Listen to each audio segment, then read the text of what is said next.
ഒരാഗ്രഹം ബാക്കി വെച്ച് ഭാവഗായകൻ ജയചന്ദ്രൻ വിടവാങ്ങുകയാണ്. ഗുരുവായൂരപ്പനെക്കുറിച്ച് ആ തിരുനടയിൽ നിന്ന് പാടണം എന്ന ആഗ്രഹം. എന്നും ഗുരുവായൂരപ്പൻ തനിക്കൊപ്പമുണ്ട് എന്ന് വിശ്വസിച്ചിരുന്ന ആളാണ് ജയചന്ദ്രൻ.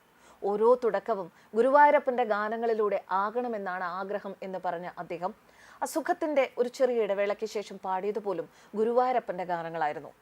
തന്റെ ശബ്ദം എന്നും നിലനിൽക്കണേ എന്ന പ്രാർത്ഥനയോടെ ഗുരുവായൂരപ്പന് വെള്ളിയോടക്കുഴൽ സമർപ്പിച്ച ഒരമ്മയുടെ മകനാണ് അദ്ദേഹം. അമ്മ സുഭദ്രകുഞ്ഞമ്മയുടെ ഭക്തിയാകാം മകനിലേക്ക് ഇത്തരത്തിൽ പകർന്നു കിട്ടിയത്. ഗുരുവായൂരപ്പൻ നിശ്ചയിക്കുന്നതുവരെ ഞാൻ പാടും. എൻ്റെ ജീവൻ ഗുരുവായൂരപ്പന്റെ കാൽ കീഴിൽ വെച്ചിരിക്കുകയാണ്. ഒപ്പം നിങ്ങളോട് എല്ലാവരും നന്ദി പറയുന്നു.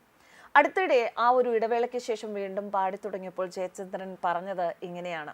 ബാലു ആർ നായർ രചിച്ച ഗുരുവായൂരപ്പ ഭക്തിഗാനങ്ങൾക്ക് സ്വയം സംഗീതം പകർന്നാണ് പി ജയചന്ദ്രൻ ആലപിച്ചത്. വൈകാതെ ഗുരുവായൂർ ദർശനത്തിലെത്തും.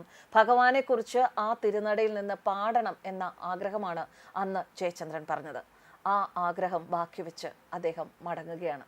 എന്നാൽ അദ്ദേഹത്തിന്റെ ഗാനങ്ങൾ എന്നും എത്ര കാലം ഈ ലോകത്ത് മലയാളി ഉണ്ടോ അതുവരെ നിലനിൽക്കുക തന്നെ ചെയ്യും.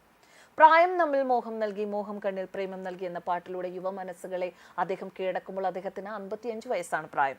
ജയചന്ദ്രന്റെ ആലാപന ജീവിതത്തിലെ രണ്ടാമത്തെ ഘട്ടമാണ് അവിടെ തുടങ്ങിയത്. യുവത്വത്തോടെ അദ്ദേഹം പുതിയ തലമുറയിലെ സംഗീത സംവിധായകരുടെയും പ്രിയ ഗായകനായി മാറി. കാലത്തിന് പോറലേൽപ്പിക്കാനാകാത്ത ശബ്ദമാധുര്യത്തോടെ പിന്നെയും നിരവധി ഗാനങ്ങൾ ജയചന്ദ്രന്റെ അനർഗള മധുരമായ ശബ്ദത്തിൽ പിറന്നു വീണു. വേറിട്ട വഴിയിലൂടെയായിരുന്നു ജയചന്ദ്രന്റെ ഗാനസഞ്ചാരം. ഒരു ഒറ്റയാൻ വഴി എന്നൊക്കെ പറയാം. അംഗീകരിക്കേണ്ടവരെ എല്ലാം അദ്ദേഹം വളരെ സന്തോഷപൂർവ്വം അഭിനന്ദിച്ചു, അംഗീകരിച്ചു. യേശുദാസ് അടക്കം മറ്റു ഗായകരുടെ പാട്ടുകൾ പാടാൻ അദ്ദേഹം ഒരിക്കലും മടി കാണിച്ചില്ല എന്നിടത്താണ് അദ്ദേഹത്തിന്റെ പ്രത്യേകത ചൂണ്ടിക്കാണിക്കേണ്ടത്. ഭാവഗായകൻ പി ജയചന്ദ്രന്റെ സംസ്കാരം നാളെ വൈകിട്ട് 3:30 പറവൂർ ചേന്ദമംഗലം പാലിയം തറവാട് ശ്മശാനത്തിൽ. ഇന്ന് രാവിലെ 9:30 മൃതദേഹം പൂങ്കുന്നത്ത് ചക്കാമുക്ക് തോട്ടേക്കാട് ലൈൻ തറവാട് വീട്ടിൽ എത്തിക്കും. ഉച്ചയ്ക്ക് 12 മണി മുതൽ സംഗീത അക്കാദമി ഹാളിൽ പൊതുദർശനം നടത്തും. തുടർന്ന് പൂങ്കുന്നത്തെ വീട്ടിലേക്ക് കൊണ്ടുപോകും. നാളെ രാവിലെ 9 മണി മുതൽ 12 മണി വരെ ചേന്ദമംഗലം പാലിയം തറവാട്ടിൽ പൊതുദർശനം ഉണ്ടാകും. തൃശൂരിലെ സ്വകാര്യ ആശുപത്രിയിൽ കഴിഞ്ഞ ദിവസം രാത്രി 7:45 മലയാളികളുടെ പ്രിയ ഗായകന്റെ വിയോഗമുണ്ടായത്. വ്യാഴാഴ്ച വൈകിട്ട് വീട്ടിൽ വെച്ച് ശാരീരിക അസ്വസ്ഥത അനുഭവപ്പെടുകയും തുടർന്ന് തൃശൂരിലെ സ്വകാര്യ ആശുപത്രിയിൽ എത്തിക്കുകയുമായിരുന്നു. അർബുദ രോഗബാധിതനായി ഏറെ നാളായി ചികിത്സയിലായിരുന്നു. 1944 മാർച്ച് 3 എറണാകുളത്താണ് ജനിച്ചത്. എങ്കിലും പാലിയത്ത് ജയചന്ദ്രക്കുട്ടൻ വളർന്നതെല്ലാം തൃശ്ശൂരിലായിരുന്നു. രവിപുരത്ത് നിന്ന് ഇരിങ്ങാലക്കുടയിലേക്ക് കുടുംബം താമസം മാറിയതോടെ മലയാളത്തിന്റെ ഭാവഗായകൻ അടിമുടി തൃശ്ശൂരുകാരനായി. രവിവർമ്മ, കൊച്ചനിയൻ തമ്പുരാൻ, പാലിയത്ത് സുഭദ്രകുഞ്ഞമ്മ എന്നിവരുടെ മൂന്നാമത്തെ മകനായിരുന്നു അദ്ദേഹം.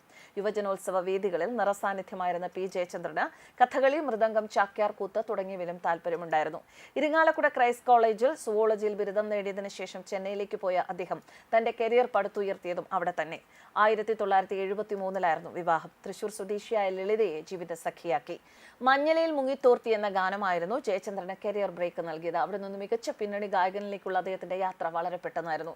ദേശീയ പുരസ്കാരം 1 തവണയും സംസ്ഥാന പുരസ്കാരം 5 തവണയും നേടിയ അദ്ദേഹം തമിഴ്നാട് സർക്കാരിന്റെ പുരസ്കാരം 4 തവണയും കരസ്ഥമാക്കിയിട്ടുണ്ട്. പിന്നണി ഗായകൻ എന്ന നിലയിൽ 10,000-ലധികം പാട്ടുകളാണ് ജയചന്ദ്രന്റെ ശബ്ദത്തിൽ പിറന്നത്. മലയാള സിനിമയിലെ സമഗ്ര സംഭാവനയ്ക്ക് 2020 JC ഡാനിയൽ പുരസ്കാരം നൽകി സംസ്ഥാന സർക്കാർ അദ്ദേഹത്തെ ആദരിച്ചിരുന്നു. വിവിധ ഭാഷകളുടെ തനിമ ചോരാതെ ആസ്വാദകർക്ക് ഇമ്പമേകാൻ സാധിച്ചു എന്നതാണ് ജയചന്ദ്രന്റെ സവിശേഷത. രാസാത്തി ഉന്നെ കാണാതെ നെഞ്ച് കാത്താടി പോലാടുത് എന്ന ഗാനം അതിനൊരു ഉദാഹരണം മാത്രം. ഇതിനിടെ ചില സിനിമകളിലും, അതായത് നഖക്ഷതങ്ങൾ, ലേഖയുടെ മരണം, ഒരു ഫ്ലാഷ് ബാക്ക്, കൃഷ്ണപുരന്ത്, ട്രിവാൻഡ്രം ലോഡ്ജ്, ചില സംഗീത ആൽബങ്ങളിലും അദ്ദേഹം അഭിനയിക്കുകയും ചെയ്തിരുന്നു. ഭാവഗായകന് ആദരാഞ്ജലി. ന്യൂസ് ഡെസ്ക് കർമ്മ.